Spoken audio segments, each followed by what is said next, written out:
آج کی تقریب کے چیف گیسٹ جناب محترم ڈاکٹر عادل جمال ندوی صاحب سے درخواست کروں گا تشریف لائیں۔ السلام علیکم ورحمۃ اللہ وبرکاتہ۔ بسم اللہ الرحمن الرحیم، نحمده تعالی ونستعینه ونصلی ونسلم علی رسوله الکریم، اما بعد فاعوذ باللہ من الشیطان الرجیم، بسم اللہ الرحمن الرحیم۔ یا ایہا الذین آمنوا قوا انفسکم واہلیکم نارا، صدق اللہ العظیم۔ وقال رسول اللہ صلی اللہ علیہ وسلم مروا اولادکم بالصلاة وهم ابناء 7 سنین واضربوهم علیها وهم 10 سنین الی آخر الحدیث۔ میرے محترم بزرگوں، محترم اور معزز مہمانان کرام، اس مبارک محفل کے منتظمین اور میرے عزیز بچوں،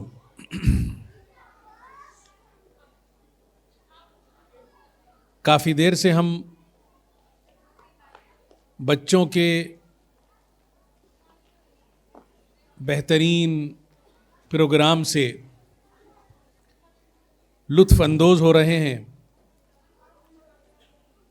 اور ہم یہ محسوس کر رہے ہیں کہ یہ باغیچہ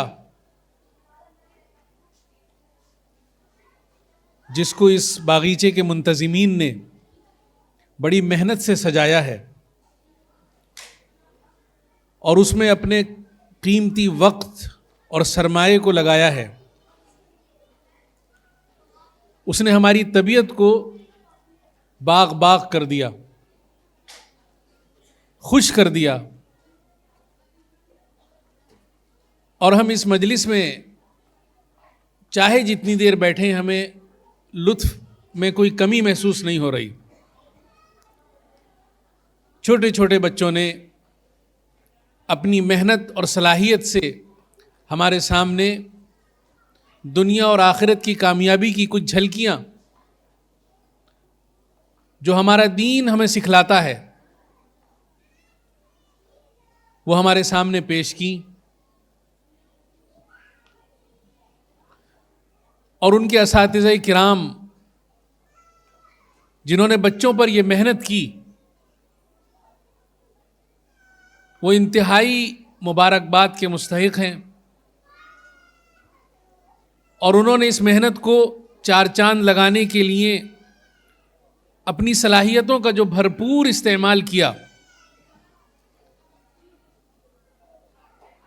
اللہ تبارک و تعالی دنیا میں اور آخرت میں اس کا بہترین بدلہ ان کو عطا کرے گا۔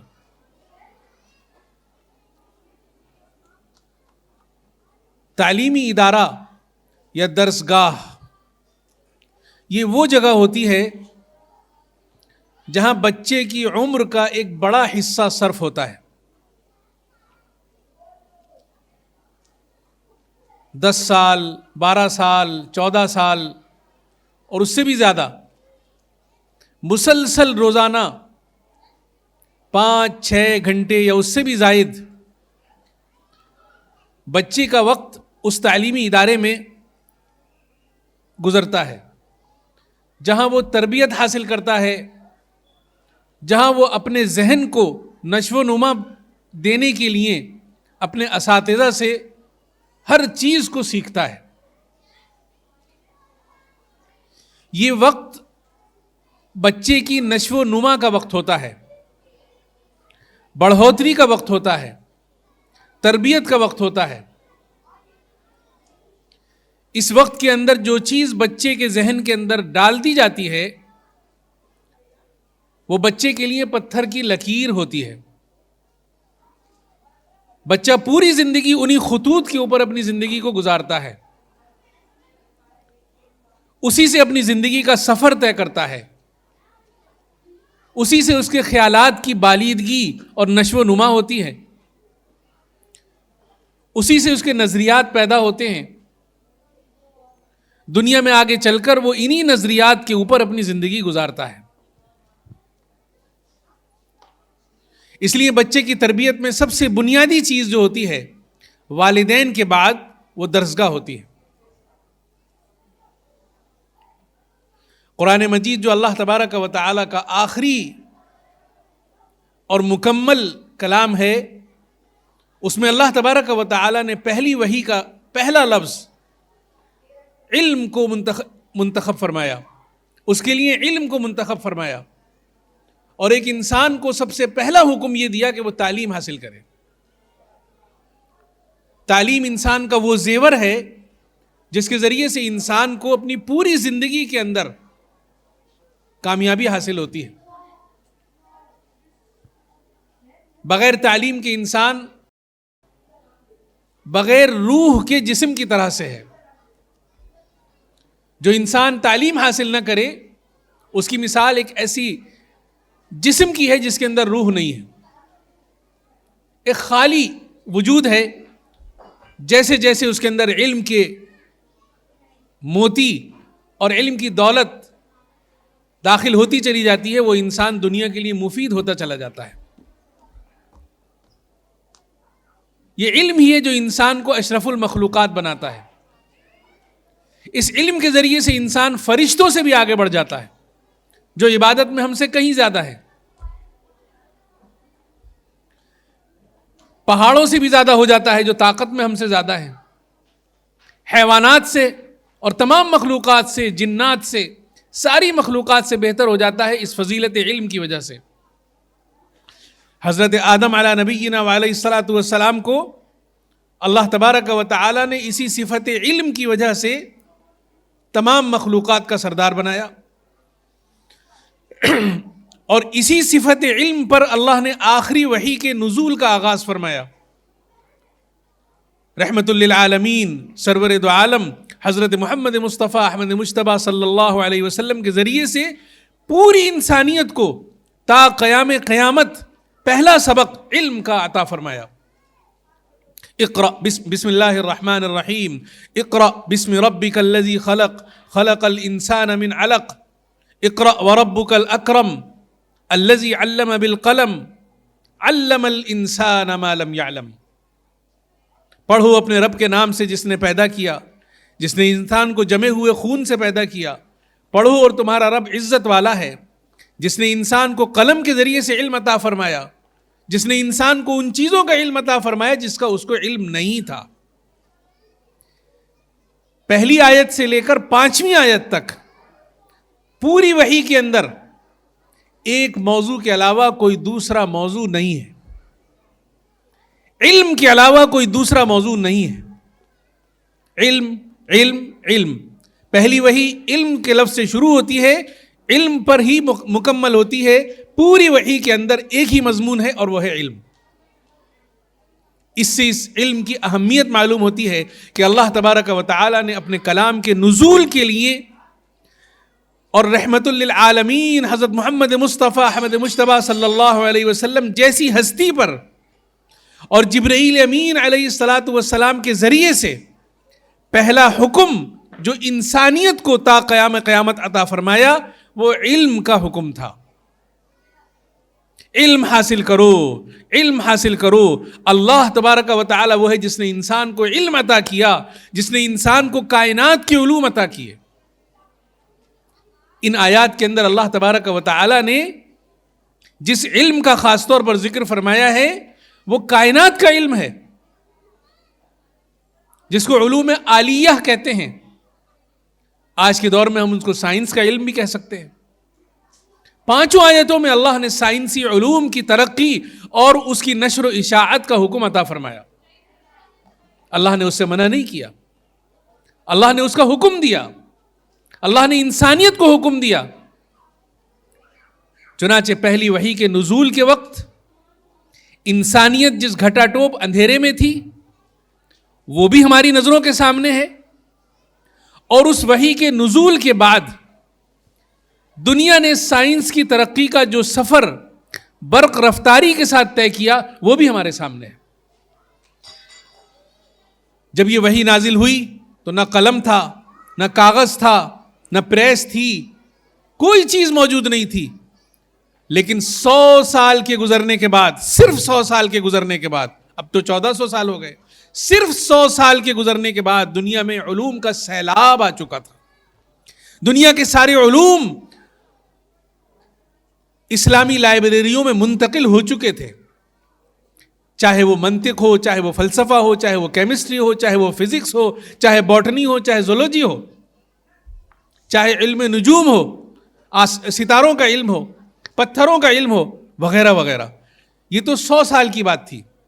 اس کے بعد جو برق رفتاری سے علم نے سفر طے کیا تو دنیا میں ہم دیکھ رہے ہیں کہ نہ جانے کتنی چیزوں کا سیلاب آ گیا جو آج تک جاری ہے. اور یہ رفتار اتنی تیزی کے ساتھ جاری ہے کہ صبح جو چیز ایجاد ہوتی ہے شام ہوتے ہوتے وہ پرانی ہونے لگتی ہے. قلم ایجاد ہوا، پھر موبائل، کمپیوٹر اور نہ جانے کتنی چیزیں، وائرلیس، سائنسی ایجادات، جن میں اکثریت کا صحرا مسلمان سائنسدانوں کے سر ہے. اکثر چیزیں مسلمانوں نے ایجاد کی. یہ تو تاریخ کی تحریف ہے کہ مسلمانوں کے نام ہٹا کر وہاں پر دوسری قوموں کے نام لکھ دیے گئے.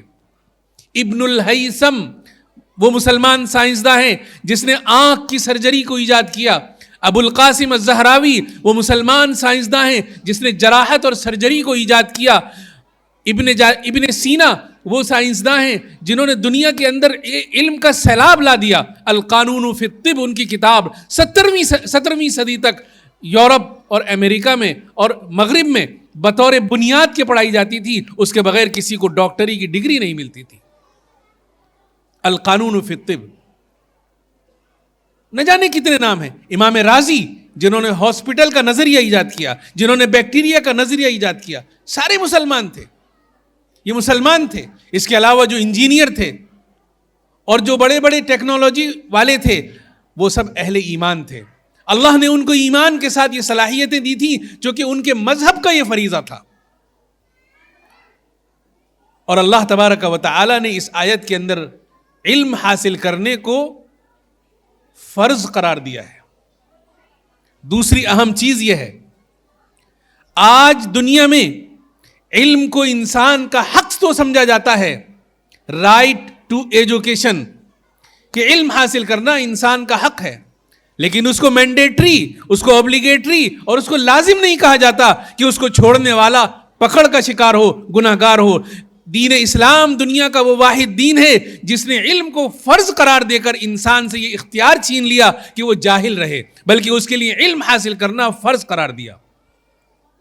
اس لیے کہ حق جو ہے وہ انسان چھوڑ سکتا ہے لیکن فرض کو انسان چھوڑ نہیں سکتا. علم حاصل کرنا دین اسلام میں اس کا حق نہیں ہے بلکہ اس کے اوپر فرض ہے. طلب العلم فریضۃ علی کل مسلم، فرمایا اللہ کے رسول صلی اللہ علیہ وسلم نے کہ علم حاصل کرنا مسلمان کے اوپر فرض ہے. تو یہ ادارے، یہ تعلیم گاہیں، یہ دانش کدے، یہ مدارس، یہ اسکول، یہ کالجز، یہ وہ جگہ ہیں جہاں انسان کو علم حاصل کرنے کا موقع حاصل ہوتا ہے. اب اسی کے ساتھ ساتھ اللہ تبارک و تعالی نے علم کو ایک خاص جہت عطا فرمائی اور فرمایا کہ اقرأ بسم ربک، پڑھو اپنے رب کے نام کے ساتھ. تعلیم حاصل کرو اللہ کو پہچان کر، تعلیم حاصل کرو یہ سمجھ کر کہ تمہارا خالق اللہ ہے. تعلیم اس لیے حاصل کرو کہ تمہاری منزل اللہ تک پہنچے. یہ فرض ہے، یہ تعلیم کا مقصد ہے، یہ تعلیم کے لیے لازم اور ملزوم ہے. اگر کوئی انسان تعلیم تو حاصل کرتا ہے لیکن اس کے ذریعے سے اللہ کو نہیں پہچانتا، اس کے ذریعے سے اللہ کے وجود کو نہیں جانتا، اس کے ذریعے سے وہ اپنے خالق کو نہیں جانتا، اس کے ذریعے سے اس پوری کائنات کے خالق کو نہیں جانتا، تو وہ علم نہیں ہے. اللہ تبارک و تعالی نے علم کا مقصد قرار دیا ہے کہ انسان اس کے ذریعے سے اللہ کو پہچانتا ہے. ان فی خلق السماوات والارض واختلاف الليل والنهار لآیات لأولی الالباب الذین یذکرون اللہ قیاما وقعودا وعلى جنوبهم ویتفکرون فی خلق السماوات والارض. اللہ کی زمین اور آسمان کی پیدائش میں ان لوگوں کے لیے نشانی ہے جو عقل والے ہیں. عقل والے وہ ہیں جو اللہ کو اٹھتے بیٹھتے یاد کرتے ہیں، اور اللہ کی بنائی ہوئی چیزوں میں غور و فکر کرتے ہیں. ان تمام چیزوں میں غور و فکر کرنا یہ اللہ کی نظر میں عقل مندی ہے، اور یہ اللہ کے بندے ہیں اور یہ سمجھدار لوگ ہیں جو ان کے ذریعے سے اللہ کو پہچانتے ہیں، اور پھر ان کی زبان سے یہ نکلتا ہے کہ ربنا ما خلقت ھذا باطلا. پہلا لفظ جو ان کی زبان سے نکلتا ہے وہ یہ کہ اے ہمارے پروردگار. ربنا، پروردگار، پروردگار، پہلا لفظ ان کی زبان سے نکلتا ہے کہ پروردگار تو نے یہ چیزیں بلا وجہ نہیں بنائی، تو نے یہ چیزیں بلا وجہ نہیں بنائی. ایک ڈاکٹر جب مریض کے مرض کا معائنہ کرتا ہے اور اس کی پیتھولوجی کو دیکھتا ہے تو اس میں اللہ کی قدرت کو دیکھتا ہے. ایک سرجن جب کسی پیشنٹ کی سرجری کرتا ہے تو اس کے جسم کی بناوٹ کے اندر اللہ کی قدرت کو دیکھتا ہے. ایک سائنٹسٹ جب خلا کا سفر کرتا ہے اور اس کے اندر اللہ کے نظام کو اور گردش کو دیکھتا ہے، چاند اور ستاروں کی گردش کو دیکھتا ہے، تو اللہ کی تخلیق پر غور کرتا ہے، اللہ کی قدرت کو پہچانتا ہے. جو جس شعبے کے اندر آگے بڑھتا ہے اللہ تبارک و تعالیٰ کو پہچانتا ہے. اس لیے کہ یہ دین اللہ کی نشانیوں کو اللہ کے ذریعے سے پہنچانا سکھلاتا ہے. کوئی چیز ایسی نہیں ہے کہ اس کو حاصل کرنے کے بعد انسان اللہ کو نہ پہچان سکے. اس کی پہچان مضبوط ہو جاتی ہے، اس کا ایمان مضبوط ہو جاتا ہے. یوں تو ہر انسان کے اوپر ایمان لانا فرض ہے اور ہر انسان اپنی صلاحیت کے اعتبار سے اللہ کو پہچان لیتا ہے، لیکن جو جتنا پڑھا لکھا ہوتا ہے، جتنا تعلیم یافتہ ہوتا ہے، جتنا اس کو علم کی دولت حاصل ہوتی ہے، اتنا ہی وہ اللہ تبارک و تعالیٰ کے زیادہ قریب ہوتا ہے. ایک عام انسان کے مقابلے میں ایک مثال کے طور پر سائنٹسٹ وہ اللہ کو زیادہ پہچانتا ہے. ایک معالج ایک عام انسان کے مقابلے میں اللہ کو زیادہ پہچانتا ہے، اور ایک معالج کے مقابلے میں ایک سرجن اللہ کو زیادہ پہچانتا ہے. یہ ایک مثال ہے. اسی طرح سے جو انسان جتنا بھی زیادہ اپنے علوم میں مہارت حاصل کرتا ہے وہ اللہ کو پہچانتا ہے. شرط یہ ہے کہ وہ اپنے ضمیر کو ماحول سے آلودہ نہ کرے، اپنے ضمیر کو صاف و ستھرا رکھے جس پر اللہ تبارک و تعالیٰ نے انسان کو پیدا کیا ہے. انسان کو اللہ تبارک و تعالیٰ نے فطرت سلیمہ پر پیدا کیا ہے. اگر وہ اس کے اندر کوئی ملاوٹ نہ کرے تو وہ اللہ کو پہچانتا ہے. کل مولود یولد علی الفطرہ وابواہ یہودانہ او ینصرانہ او یمجسانہ او کما قال، کہ ہر بچہ فطرت کو لے کر پیدا ہوتا ہے، اس کے والدین اس کو یہودی بنا دیتے ہیں یا نصرانی بنا دیتے ہیں یا مجوسی بنا دیتے ہیں. یعنی بچہ جیسا ماحول اپنے گھر میں دیکھتا ہے وہ اس ماحول کا اثر حاصل کرتا ہے. بچے کو اللہ تبارک و تعالیٰ نے ایک صاف ستھرا، جیسے کہ کیمرے کے اندر ایک فلم ہوتی ہے، نگیٹو ہوتا ہے، اللہ نے اس کو ویسی ساخت پر پیدا کیا ہے. جو چیز وہ حاصل کرتا ہے، جو چیز وہ دیکھتا ہے، وہ اس کے اوپر پیوست ہو جاتی ہے، جس کو کہتے ہیں العلم فی الصغر کالنقش فی الحجر، کہ بچپن میں علم حاصل کرنا ایسا ہے جیسا کہ پتھر کے اندر کسی چیز کا نقش ہو جانا. اسی حدیث پاک میں جو ابھی پڑھی گئی ایک چیز ہمیں غور کرنی چاہیے. اللہ کے رسول صلی اللہ علیہ وسلم فرماتے ہیں وَأَبَوَاهُ يُهَوِّدَانِهِ، کہ اس کے والدین ہیں جو اس کو یہودی بناتے ہیں یا نصرانی بناتے ہیں یا مجوسی بناتے ہیں. اس کے والدین ہیں جو اس کو کسی دوسرے نظریے پر ڈال دیتے ہیں. یہاں سے والدین کی ذمہ داری کی اہمیت کا علم ہوتا ہے. یہ وہ چیز ہے جس پر مجھے اور آپ کو غور کرنا ہے کہ بچے کی نشو و نما میں والدین کا اثر کتنا ہے. رحمت للعالمین صلی اللہ علیہ وسلم فرماتے ہیں کہ کلکم راع وکلکم مسئول عن رعیتہ، تم میں سے ہر ایک نگراں ہے اور اس سے اس کی رعیت کے بارے میں سوال کیا جائے گا. پھر آپ نے ذمہ داریوں کا میدان بیان فرمایا کہ والد جو ہے اس سے اس کے گھر کے بارے میں جو اس کی ذمہ داری ہے، ماحول، اس کے اپنے گھر کا ماحول اس نے کیسا بنایا، اس کے بارے میں سوال کیا جائے گا. خاتون جو ہے اس کے ہاتھ میں جو چیزیں ہیں اس کے بارے میں اس سے سوال کیا جائے گا. ہر ایک کی ذمہ داریوں کو آپ نے متعین فرمایا اور فرمایا کہ قیامت کے دن اس سے اس کی ذمہ داری کے بارے میں پوچھا جائے گا. سب سے پہلی ذمہ داری عائد ہوتی ہے والد کی. والد کی ذمہ داری یہ ہے کہ وہ اپنے گھر کے ماحول کو اسلامی ماحول بنائے، اپنے بچوں کی تربیت کا انتظام کرے، اپنے بچوں کو دینی تعلیم سے آراستہ کرے، اپنے بچوں کو اخلاقی تربیت سے آراستہ کرے، اپنے بچوں کے اخلاق اور کردار کو نظر میں رکھے. یہ والد ہی ہوتا ہے جو اپنے گھر کے ماحول کو جس رخ پر ڈھالنا چاہے ڈھال دیتا ہے. والد کا کام صرف یہ نہیں ہے کہ صبح کو نکل جائے اور شام تک محنت کرے اور اس کے بعد جو ہے وہ بچوں کے منہ میں لقمہ ڈال دے اور اپنی ذمہ داریوں سے آزاد ہو جائے. والد کا کام صرف یہ نہیں ہے. یہ تو اس کی ایک اللہ تبارک و تعالی نے اس کے اوپر ایک ذمہ داری عائد فرمائی ہے کہ اس کو اپنے گھر والوں کے نان نفقے کی فکر کرنی ہے. الرجال قوامون علی النساء بما فضل اللہ بعضهم علی بعض. لیکن اسی کے ساتھ ساتھ ایک والد کو اپنے گھر کے ماحول کی فکر کرنا ضروری ہے. اس کے گھر کے اندر اسلامی اقدار موجود ہیں یا نہیں, اس کے گھر کے اندر نمازوں کا اہتمام موجود ہے یا نہیں, اس کے بچوں کے اندر اخلاقی معیارات باقی ہیں یا نہیں. اس کا جائزہ لینے کے لیے اس کو کوئی ترتیب بنانی ضروری ہے. میں ایک مثال کے ذریعے سے واضح کروں گا. الحمدللہ ہم سب یہاں پر موجود ہیں اور ہم سب اپنے والدین کی تربیت کے اثر سے آج الحمدللہ جس درجے میں بھی ہیں دین پر عمل پیرا ہے. ہمارے والدین نے ہمارے گھر کا جو ماحول بنایا اور جو ماحول ہمیں عطا کیا, ہم اس ماحول کے ذریعے سے اللہ اور اس کے رسول صلی اللہ علیہ وسلم کے حکموں کے آج پابند ہیں. اسی طرح سے دنیا کے اعتبار سے بھی ہم جہاں جہاں جس عہدے پر ہیں, اللہ نے ہمیں جو بھی عہدہ عطا فرمایا ہے یہ ہمارے والدین کی محنت ہے, فکر ہے. انہوں نے ہمارے بارے میں جدوجہد کی اور ہمارا ایک لائن منتخب کی, ہمیں ایک راستہ سکھایا اور ہمیں دنیا کے اعتبار سے بھی ایک رخ متعین کیا اور دین کے اعتبار سے بھی ایک رخ متعین کیا.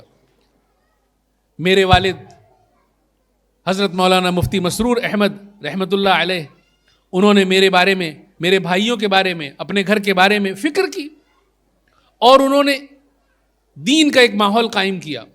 قرآن کریم کا حفظ, دین کی تعلیم, نمازوں کا اہتمام. ہمیں یاد نہیں کہ جمعے کا دن ہوتا ہو اور فجر کی نماز کے بعد ہم سے سورہ کہف چھوٹتی ہو. فجر کی نماز کے بعد ہمارا معمول پابندی یعنی لازمی تھا کہ فجر کی نماز کے فوراً بعد سورہ کہف کی تلاوت گھر کے ہر فرد کو کرنی ہے. اسی طرح سے جب حفظ کا معاملہ آیا تو انہوں نے حفظ کے جو حالات بنائے اور جس محنت کے ساتھ, جس جدوجہد کے ساتھ وہ ماحول بنایا. اور میری والدہ محترمہ اللہ تبارک و تعالی ان کی عمر میں صحت کے ساتھ برکت عطا فرمائے, انہوں نے جس جانفشانی کے ساتھ اس ماحول کو قائم رکھنے میں ان کی مدد کی اور بچوں کے لیے وہ ماحول فراہم کیا جس کے ذریعے سے وہ دین کی اقدار کو اپنے اندر باقی رکھیں.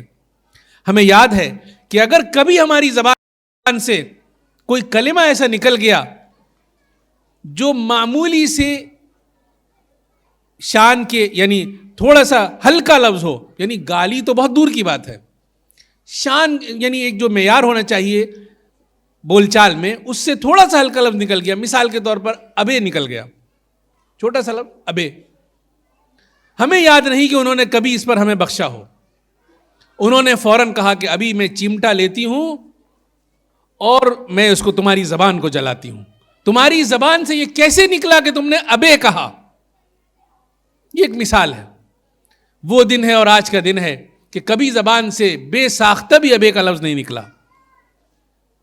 گھر کے اندر انہوں نے ایک ماحول بنایا. ہمارے والد مرحوم نے کبھی انہوں نے اپنے بچوں سے آپ سے نیچے گفتگو نہیں کی. آپ غور کیجئے, بچوں سے تو کیا ہم ان سے آپ سے کم سے گفتگو کر سکتے تھے؟ اپنی اہلیہ سے انہوں نے کبھی آپ سے کم سے گفتگو نہیں کی. ہماری والدہ سے یہ بنانا ہوتا ہے, یہ کرنا ہوتا ہے. یہ ایک مثال ہے. وَأَمَّا بِنِعْمَةِ رَبِّكَ فَحَدِّثْ. بچے اس چیز کو محسوس کرتے ہیں. آج ہم کتنی آزادی کے ساتھ بیوی شوہر سے تم سے بولتی ہے اور بیوی اپنے بچوں سے تو سے بولتی ہے, باپ اپنے بچوں سے تو سے بولتا ہے. یہ ہمارے ہاں ہوتا ہے. کبھی ہم نے اس پر غور نہیں کیا کہ کیا یہ ہمیں کرنا چاہیے. یہ والدین کی ذمہ داری ہوتی ہے کہ وہ کس طرح سے اپنے گھر میں ماحول بنائیں, نمازوں کا اہتمام کس طریقے سے کریں, فرائض کا, واجبات کا, سنتوں کا, مستحبات کا, سونے جاگنے کا، تعلیم کا، تمام چیزوں کا معیار والدین کو بنانا ہوتا ہے. اور اس سلسلے میں ہمارے سامنے ہر قسم کی مثالیں سیرت پاک میں موجود ہیں. صحابہ کرام ہوں، صحابیات ہوں، ساری مثالیں ہمارے سامنے ہیں. تفصیل کا موقع نہیں ہے، آپ حضرات کا وقت قیمتی ہے. 2-3 مثالوں پر اپنی بات کو مکمل کرتا ہوں. حضرت خدیجہ الکبریٰ رضی اللہ تعالی عنہ، ہم میں سے ہر ایک آپ کی شخصیت سے واقف ہے. انہوں نے اپنے بچوں کی تربیت کی. اللہ کے رسول صلی اللہ علیہ وسلم کی 4 بیٹیاں، ہم سب ان سے واقف ہیں. ان کی تربیت کرنے والی کون ہے؟ حضرت خدیجہ الکبریٰ رضی اللہ تعالی عنہ. انہوں نے ان کی تربیت کی. دوسری مثال ہمارے سامنے ہے حضرت فاطمہ الزہراء رضی اللہ تعالی عنہ، جو اللہ کے رسول صلی اللہ علیہ وسلم کی چہیتی لاڈلی بیٹی ہیں. انہوں نے اپنے بچوں کی تربیت کس طرح سے کی؟ حضرت حسن، حضرت حسین رضی اللہ تعالی عنہما، انہوں نے اسلام کی خاطر کس طرح سے استقامت اختیار کی؟ یہ ان کی والدہ کی تربیت تھی. ان کی والدہ کی تربیت تھی. حضرت ام سلیم رضی اللہ تعالی عنہا، یہ والدہ ہیں حضرت انس ابن مالک رضی اللہ تعالی عنہ کی. انہوں نے اپنے فرزند کی تربیت کس طرح کی کہ انہوں نے مرتے دم تک اللہ کے نبی صلی اللہ علیہ وسلم کی صحبت کو نہیں چھوڑا اور خدمت کی اور دین پر استقامت اختیار کی.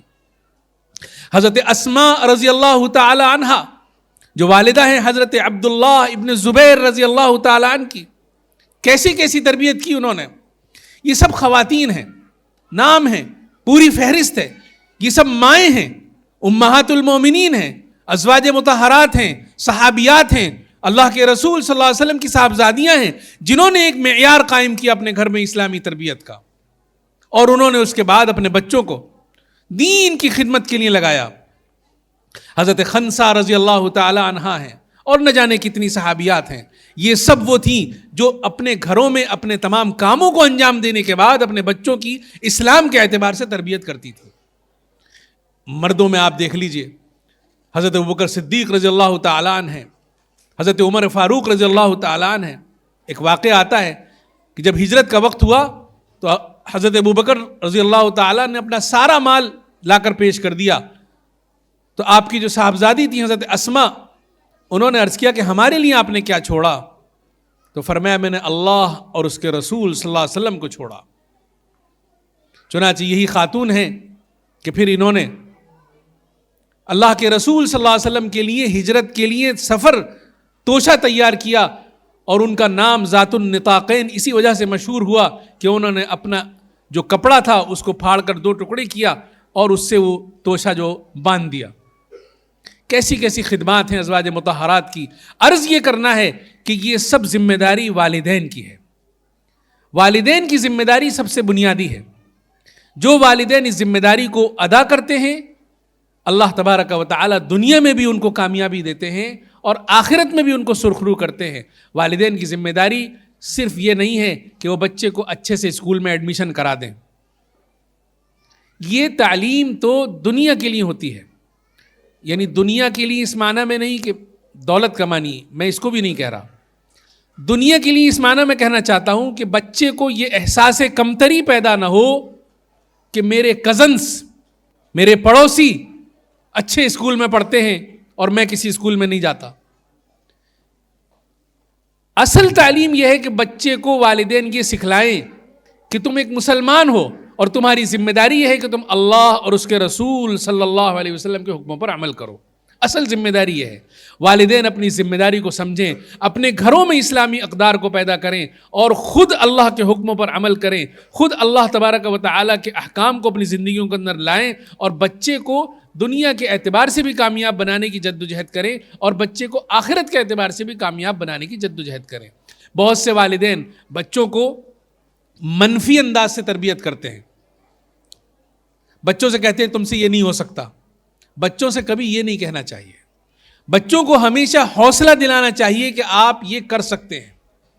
بچوں کو ہمیشہ ان کی زبان میں سمجھانا چاہیے، ان کے اعتبار سے سمجھانا چاہیے کہ آپ کی جو پریشانی ہے اس کا حل یہ ہے. ہمیشہ ان کو پازیٹیو رکھنا چاہیے، ہمیشہ ان کی ہمت بڑھانی چاہیے اور ہمیشہ ان کے مسائل میں ساتھ بیٹھ کر ان کا ساتھ دینا چاہیے. آج کیا ہوتا ہے کہ گھر سے جب بچہ اسکول جاتا ہے تو اس سے کہا جاتا ہے تم پورا دماغ پڑھائی پر رکھو, تمہاری پرسنٹیج کم نہیں ہونی چاہیے, تمہارا آج پیپر ہے, تمہیں پورے نمبر لانے ہیں. اور دوپہر کو جب وہ گھر میں داخل ہوتا ہے تو اس سے پہلا سوال یہ ہوتا ہے پرچہ کیسا گیا, نمبر کتنے آئے, کوئی سوال تمہارا چھوٹا تو نہیں, تم نے پورے جواب لکھے یا نہیں, نمبر پورے آئیں گے یا نہیں. بچے کو اتنا ڈپریس کر دیا جاتا ہے کہ وہیں سے وہ بیماریوں کا شکار ہو جاتا ہے. وقت نہیں ہے, نہیں تو میں آپ کو بتاتا کہ یہ جو آج کل بیماریاں پھیل رہی ہیں دنیا میں, بلڈ پریشر, شوگر, اس کے ذمہ دار والدین ہیں. یہ بڑی اہم بات ہے. بچے کو بچپن سے ان بیماریوں کا عادی بناتے ہیں, اس کو ڈپریشن میں مبتلا کرتے ہیں, وہ بڑے ہو کر بیمار پیدا ہوتا ہے, وہ بی پی اور شوگر کا مریض ہو جاتا ہے. ان کا علاج یہ ہے کہ بچے کو بالکل یہ نہ پوچھیں کہ تمہارا پیپر کیسا گیا, بالکل نہ پوچھیں. اس سے پوچھیں تمہارا دن کیسا گزرا, کوئی پریشانی تو نہیں ہوئی.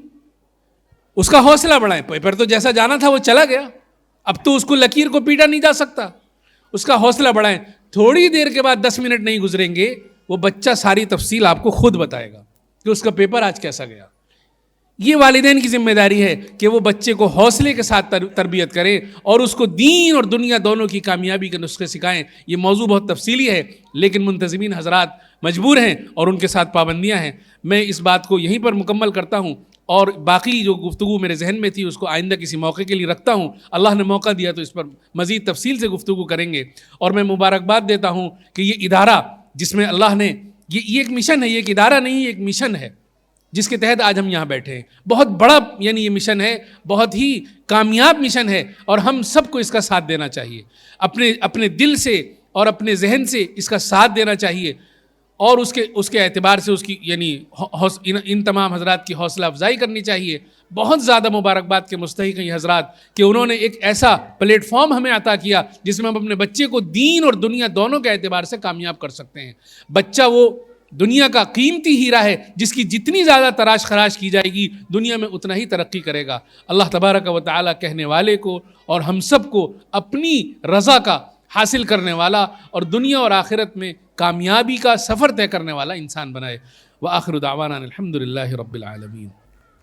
اللہ کہنے سننے سے زیادہ عمل کی توفیق عطا فرمائے. آمین ثم آمین. جزاک اللہ.